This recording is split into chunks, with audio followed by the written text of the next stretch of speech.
All right, episode 4 of 2JZ 260Z. Here we go. We got a quick few updates right here. We got a CD09 transmission out of a 2007 370Z. It's got 54,000 miles on it, which is like nothing. We got wiseco forged pistons ready to throw in there. Yeah. Woo! And basically need forged rods. And we'll put the block back together, get the adapter plate and flywheel bolted up, and start doing some fabricating. So, before I start digging into everything, I definitely have to do a little bit of cleaning. Because, let's look at that. Yummy. It's been kind of a mess. I'll clean this up, give me a little bit of extra space in here. You know, just the usual. Get you carried away and then everything just goes insane. And then you're like, well, now I can't work on anything. So, yeah, so for today, we will cut the rust holes out of the floorboard, or floor pan, whatever you want to call it. And start stripping the engine bay of mostly all the wiring, and just give it a general clean engine bay so I can start taking measurements and making sure I got the right dimensions for this beast of a transmission. Yeah, so here we go. Ta-da! Cleaned up quite a bit. There's the 2JZ that I won't shut up about because, wow. That's the back half of a transmission off of the Datsun L26 engine and transmission. I got 2 of them and a guy just wanted the bell housing, so I sold it to him. So if anybody wants the back half of the transmission, you can have it for, I don't know, 20 bucks. I don't care. It's just in my way now. Anyways, rear diff out of a Lexus IS 400, rated for around 600 to 700 horsepower is what everybody has said online, that they're good for about probably 7 max. So we'll test that out. Hey, I mean, it was $100, so I'm not gonna cry myself to sleep after I scatter that. Now here's the monster. Right here.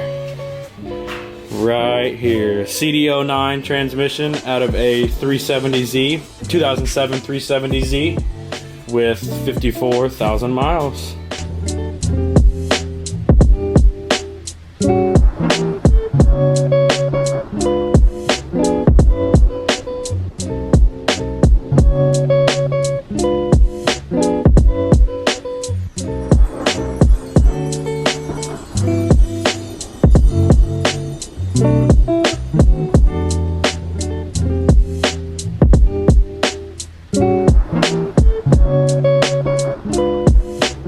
It looks like after the quickie spray and wipe down and then pressure wash.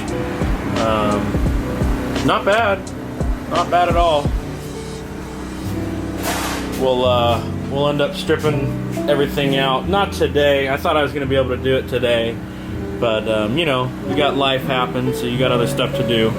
But I'll still cut out the floor pan. I'm going to do that right now, and then hopefully next episode we'll have either rods or the adapter plate, and whether we have rods, then we can put the engine back together, or if we have the adapter plate, then we can bolt the transmission to the block, get some exact measurements of how long it is, and figure out how I'm gonna either relocate the shifter, because I think it has to be put back in 4 inches, so I'm gonna have to cut this rod right here, and this rod will literally be 1 inch long. But that's all easy stuff. As you can see, there's some measurements, high-tech Sharpie measurements on where it would be depending on different engine locations. So it's always something. quick update. I decided sleep is for the week, so we're tearing it apart right now. Wiring harness is out right here.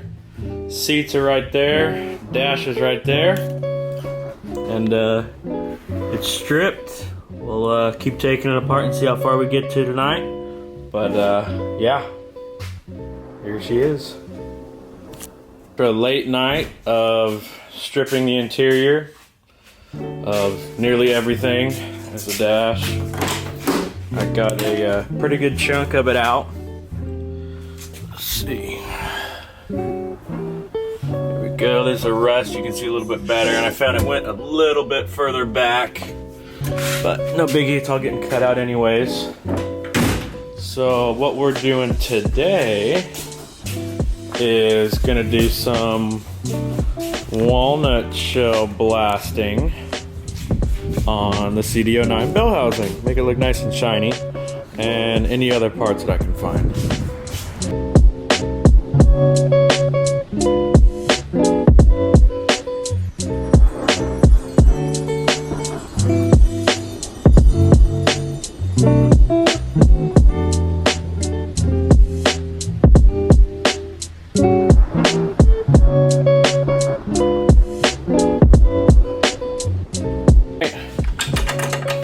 Here she is. I mainly only did from about this rib forward, just because